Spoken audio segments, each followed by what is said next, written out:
And we're live. Good afternoon and welcome to the Midday Show. I hope you're okay. We've got a fantastic show coming up for you today. We're going to be talking to some folks from the Rainbow Trust, and I'm really looking forward to this, find out about all the good work that they do. And I'm going to bring on our first guest in a minute, and we've got a short video to show at the end of the broadcast as well, so looking forward to doing that. So let's get some hellos. Type hello in the timeline if you're here, and I will give you a little cheeky shout out. We get fully interactive. Any questions or comments, we would love to hear from you. And don't hesitate to be, don't be backward in coming forward. Let's have a little chat and get interactive today on the Midday Show. Let's bring our guest on, one of our guests. Hello to the lovely Karen Shortland. How you doing? Hi, I'm good, thank you. Really, really good to have you on the Midday Show. Welcome. Thank you very much. Good to be here. No problem at all. I've been experimenting with new screen layouts, and it's been a bit of an abject failure so far. So tell us all about the Rainbow Trust. Obviously, I've heard of it. Many people probably have, but for the benefit of those who haven't, or for those to know more, tell us a bit about it, what you do and why it's important. Okay, Rainbow Trust Children's Charity. We support families who are caring for a child with a seriously ill or terminal illness aged 0 to 18 years. So that's anything from newborn up to 18. And in next year, 2026, we'll be celebrating our 40th anniversary. So big plans all being discussed at the moment for what we're going to do to celebrate. Any ideas, any hints? No, can't say, sworn to secrecy. Oh, right. We're only on 1 minute 57 seconds, and you're not telling me. Yeah, can't tell you anything about that. It's all top secret.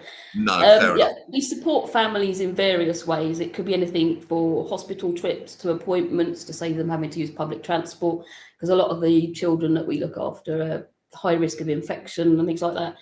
It could be just simply being there as someone to listen. So our family support workers could just be a shoulder to lean on when a parent needs somebody to talk to. It must be a chronic stress, taking care of a child. Yeah, it can be. I'm not directly involved, but yeah, we do hear stories and regular updates on families that our care teams around the country are supporting.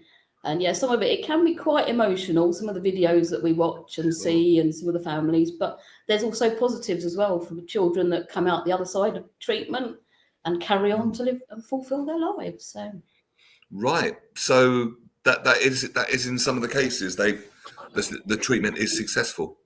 Yep. But we're slightly different from the medical profession and other professionals.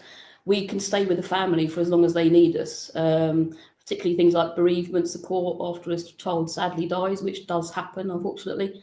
We could be there for years if the family still feels that they need us. It might not be every week, it might be once a month, every few months, just as a check-in, and if they want an update and things like that. It's one of those things that probably doesn't get the attention or publicity it needs in society, and it's probably something that you wouldn't even think about until you need it, and then it comes front and center. So what sort of jobs do people do there? Give us a breakdown of like the structure, if you like, of what because it must be very multifaceted, mustn't it? Oh, definitely, yeah. I'm based at head office here in Leatherhead. It's a national charity, right? We are national. We have 9 care teams around the country. So we've got people on the south coast, people covering London and southeast, northeast, northwest, Liverpool, Manchester, and various places in between. But if a family reaches out to us for support and they're not in one of our care team areas, we do have online support available as well. So that could be a family support worker. We get activity packs together for the children, and that could be anything from Play-Doh, colouring pens and pencils, or things to cut out, and just different things and activities. And they can then interact via Zoom, Teams, etc. So they're still getting that support that's vital as well. And that works the same for parents. I remember when we were in lockdown and how valuable the tools that connect us all, like Zoom, became. And I do find that online support can be if it's done right, just as powerful as face to face. Definitely. The Through all time the and space. lockdowns, yeah, we're very much a face-to-face charity. And of course, with lockdowns, we had to completely reinvent how we offer family support. Well, it all went Totally online, different. presumably. A lot went online, yeah. And then, of course, some families were very wary when lockdowns were first released, and they still didn't want to see us in person. So a lot of stuff was then continued via Zoom and Teams. But gradually, as people get more confident, then they came back. And yeah, Are you still in a bit of a hangover from COVID? Do people still fear face to face? I'm not too sure. I think it's a lot better than it was, say, two or so years ago. I think it's got Yeah. a lot better, and yeah, people are just grateful for any support they can get. So 86,000 children in England, according to the Yeah, statistics, with life limiting or life threatening conditions. When you say life limiting, what sort of things would that be? I don't know specifics because there's a lot of criteria. There's a lot of I bet. information on our website if people do want to reach out for support. There's a whole page dedicated on our website where people can look for any ideas and support. Sure.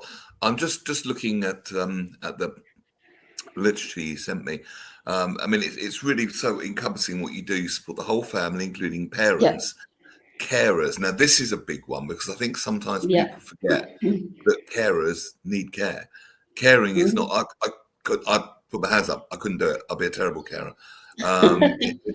It takes. I can hardly care for myself.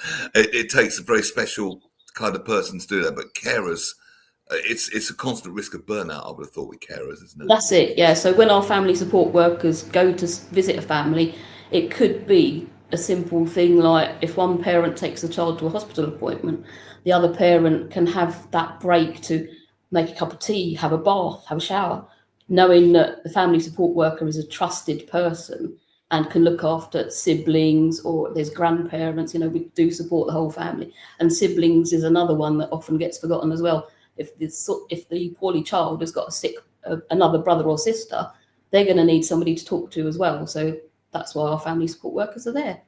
Yeah, absolutely. I mean, I'm just reading the blurb. Listening to a family's fears and anxieties, like you say, someone just to listen. Yeah. Keeping a seriously ill child company through hospital stays.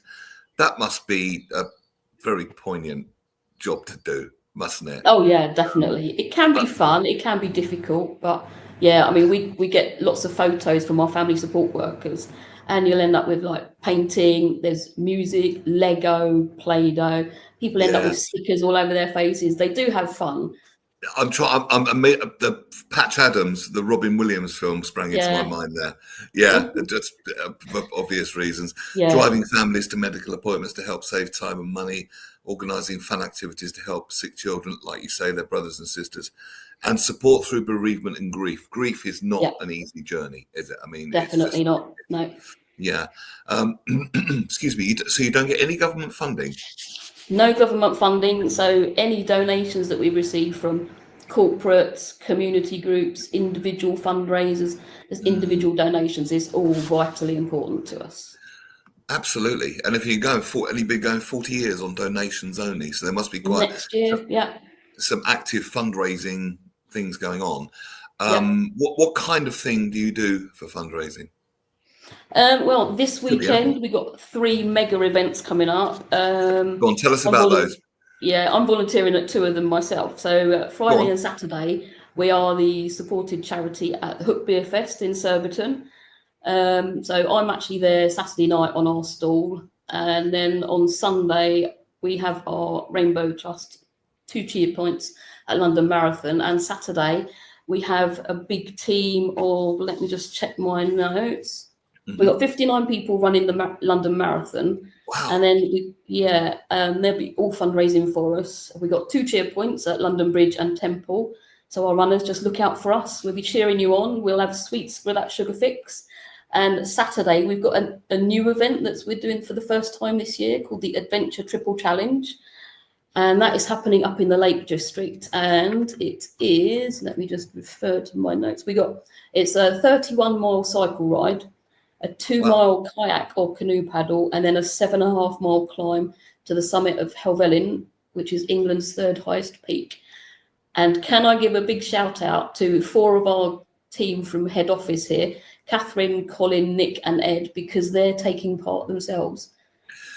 Speaking of, yes, absolutely big shout out to them. Speaking of team members, there was another lady who's a bit camera shy. If she wants to click the link, I can put her on.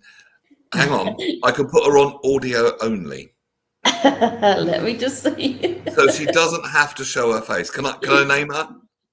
Yeah, go on. You can shout out her name. I actually have, because it's coming on the bottom of the screen. Oh, one minute. She's just going to come next to me. This is my colleague Sophie. You come on screen. Hello. Is it screen? Yes. Sophie, you see, that wasn't so bad, was it? No, it wasn't Sophie, too welcome to bad. the show. It's only me, and I'm very friendly, and I don't bite. And even if I did, there's like miles and miles disconnecting us, separating us, so you're quite safe.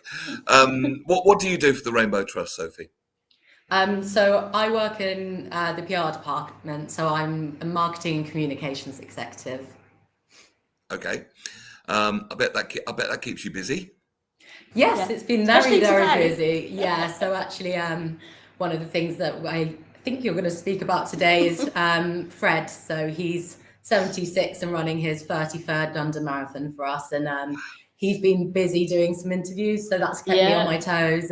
He's been on BBC Sheffield, he's done a BBC interview online, and he's now, I think, done a BBC Look North interview as well. So he's amazing, really, really great. Yeah, Doing the rounds of the BBC stations. I know we're doing Yeah. a feature on Radio Jackie, which is the station I work at, doing the breakfast show on Friday morning. Playing you 4 songs and giving this a plug as well for the radio station for Southwest London, for the benefit of those that are tuned in.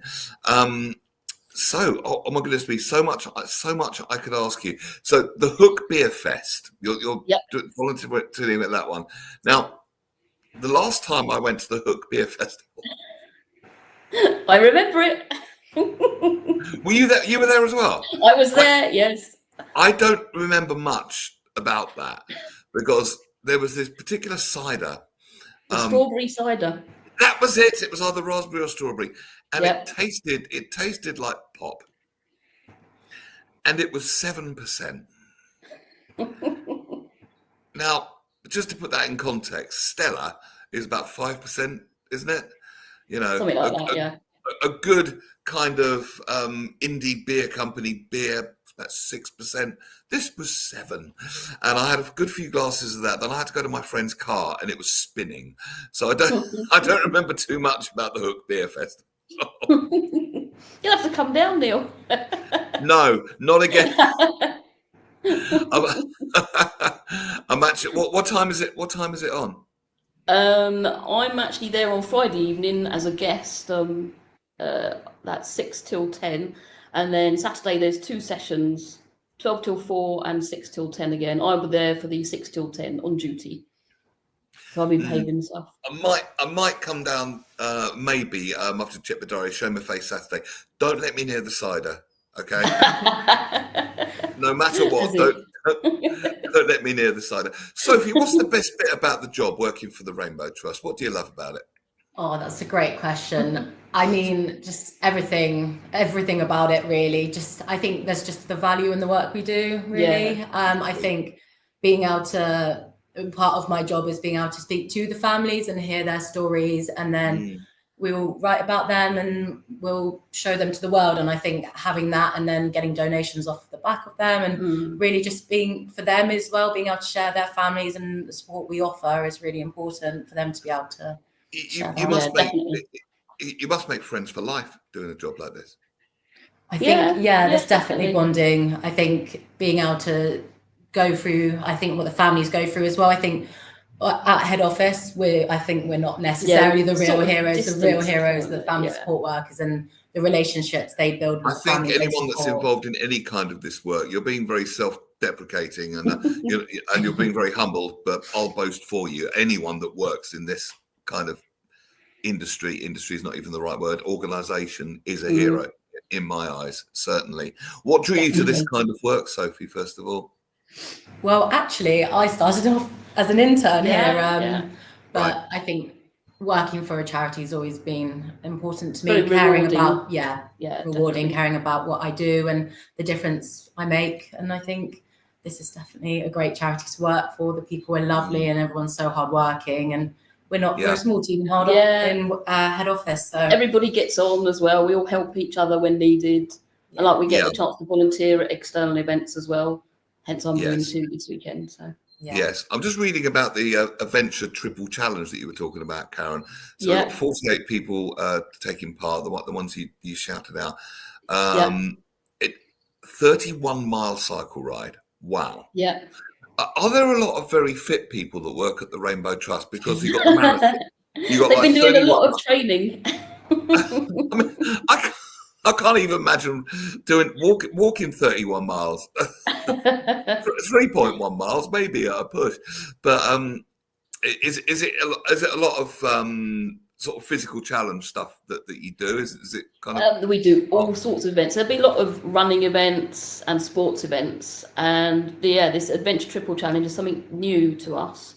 We've also got the Arctic Challenge next year. There's a lot of details on our website if people want to take part and fundraise for us. There's all sorts of events happening throughout the year. Yes, anything from Royal Parks runs and all sorts of things. But what's the Arctic Challenge? I can't remember all the details of the Arctic Challenge. Don't tell me it's going to Siberia and running 100 miles. I know without any protective clothing at all. There's full gear needed for that, I think. There's proper training for that one, and big fundraising target, and they fly out to the Arctic, and they I think they ski with like ski pole, ski walk, and it's in Finland. And the pictures, we had one supporter this year, and then I think we've got a team of about 14, 15 going out first next year, and it looks amazing. It does look incredible. It's, Northern Lights, and it's just a physical challenge. There must be a lot of people who are so willing to get involved doing these things. Oh, definitely. Yeah, I think just any supporters is amazing what people will do and what they'll raise for us, and I think it's just hugely impressive. Really, what I found with doing fundraisers, just as an aside, when I was doing, Karen remember this, I was doing fundraisers over lockdown online. And it's amazing the amount of money you can raise with a small amount of people in a small amount of time. It never fails to astound me. We expect pennies and we end up with thousands sometimes. And it's, people's generosity for something they really care about. And the way it just sort of multiplies up has never failed to astound me. It's absolutely super. Shall we watch the video that you sent so we can get to know your work a little bit more? This is a video called Meet Luke, and this encompasses one example of the kind of thing that you deal with pretty regularly at the Rainbow Trust. Okay. All right. Grab your popcorn. Movie time.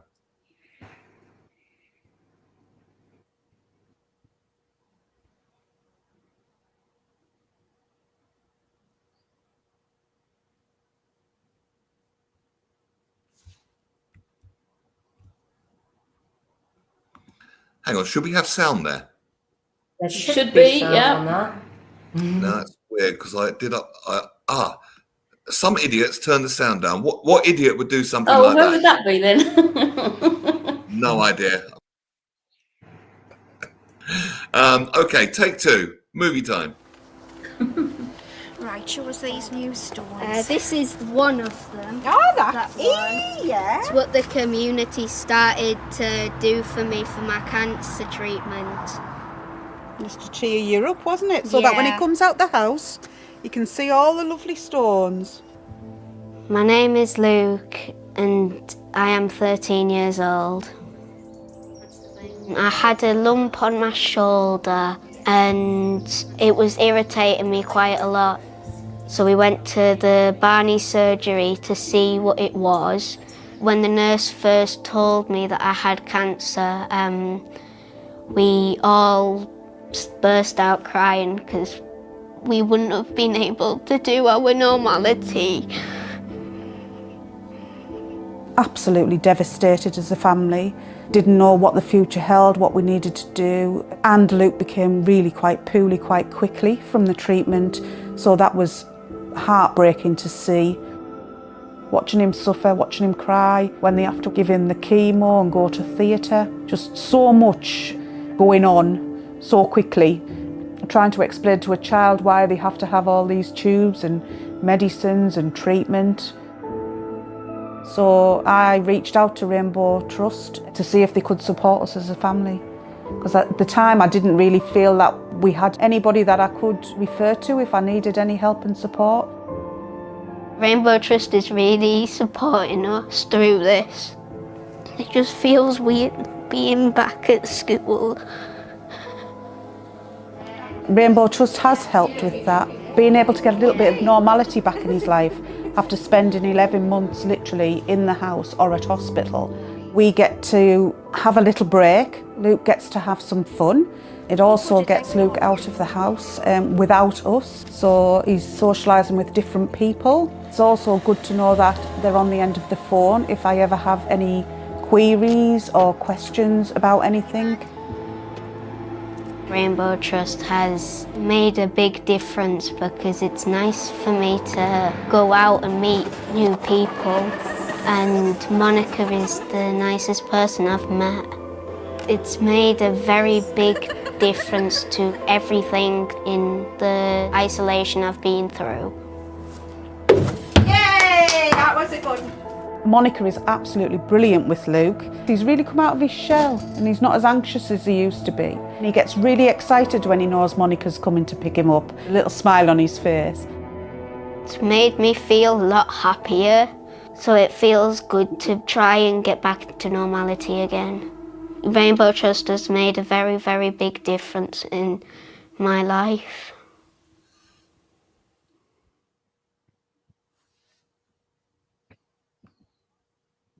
So there you go. I've got goosebumps in every cell of my body watching that. Cancer's bad enough when it's a child with cancer. I mean, for goodness sake. Definitely. Yeah, I mean,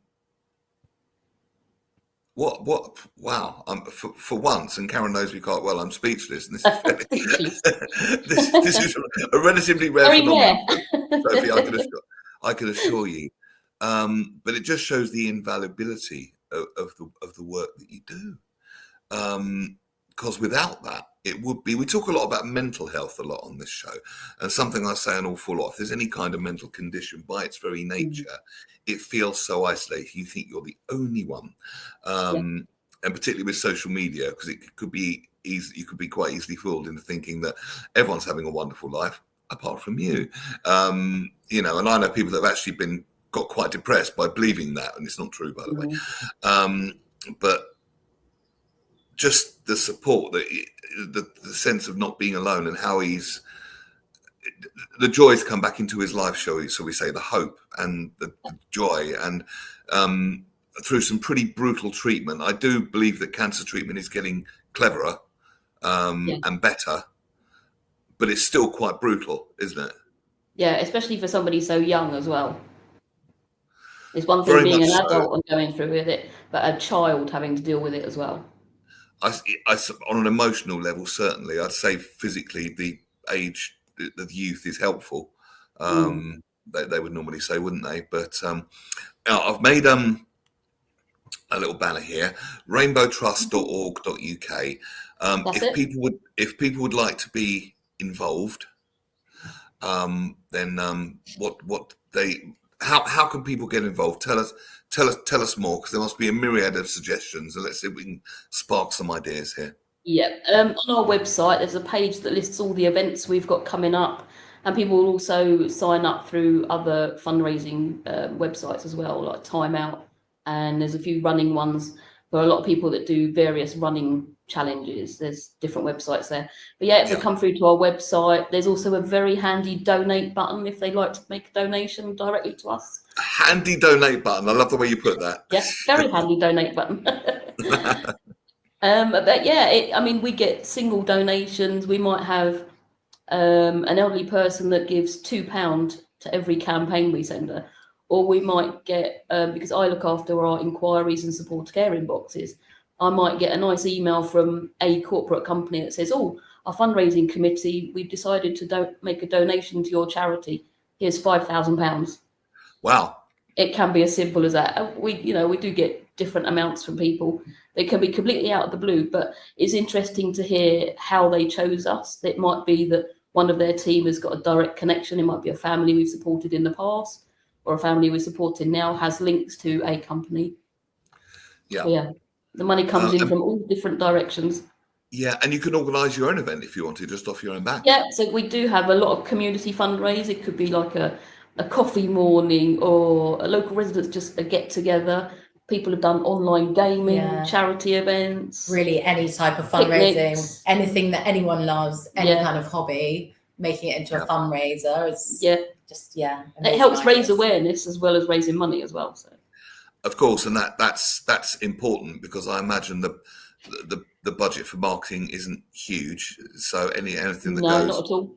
So you take advantage of the viral aspect of it, if you know, so it can get in front of a lot of eyeballs. I have to ask, when was that video shot of Luke? That was we filmed that, I think, around October last year, I would say. I think that was when it was filmed. How's he doing? So I believe off the top of my head, he will still be receiving treatment for a few years. But I think with the support of Monica, his family support worker, he and his family are doing a lot better, and they will continue to support his family for as long as they need it. So I think that's just a continue in his life that he needs, really. And then I think so it's looking very promising, which is sounding good. Yeah, fingers crossed. Yeah, absolutely. Anything else you'd like to share with us while we're on? I'm mindful of your time, so I'm not going to. I expect you've got a million people you need to contact today. So, anything else you want to share while you're on the Midday Show? No, just thank you for giving us this opportunity to come on and talk about the amazing work of Rainbow Trust Children's Charity. It really is amazing work. I feel very very humbled today, which again, as Karen will attest to, is relatively rare. So, Sophie and Karen, thank you so much for being on. Really, thank you so much, Neil. It's lovely to meet you. Thank you. And what I'll do afterwards, if you like, I'll send you this footage, and you're very welcome to use that freely for any marketing purposes. Anything you can do with it. Thank you very much. Yeah. Or delete it, and it'll never darken your inbox again. Either way, I don't mind. But you'll have to come and visit us at head office, Neil. What can I do? What can I do to help? Because I'm not averse to a bit of fundraising from time to time. Anything. We'll have a think about it. Yeah, we can do some brainstorming. As long as it doesn't involve 7% cider, I'm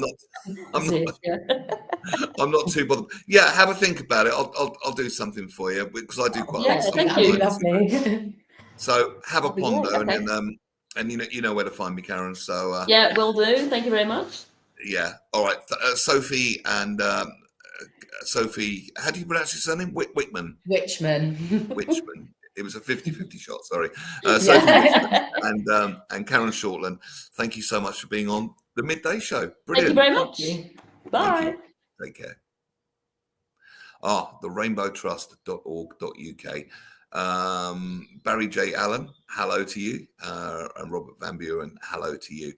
I'm going to end the show there today for various reasons, but I can tell you that Russ will be back on Friday with Chantal Ricard, Screen Queen, and Jonathan Baz, theatre critic, and the king of the cravat, Phil Dave. Thank you very much indeed for tuning in today. I hope you enjoyed the broadcast. I'm going to get that audio and video and send that over to Karen and Sophie. Really quite humbled by that. What absolutely amazing work. And fingers crossed and all good thoughts for Luke. It really does put things in perspective, doesn't it? Very, very much so. Anyway, we wish you all the best. Russ and the crew are going to be back on Friday. And you take the best of care. And I'll see you next Monday with Russ. Good afternoon.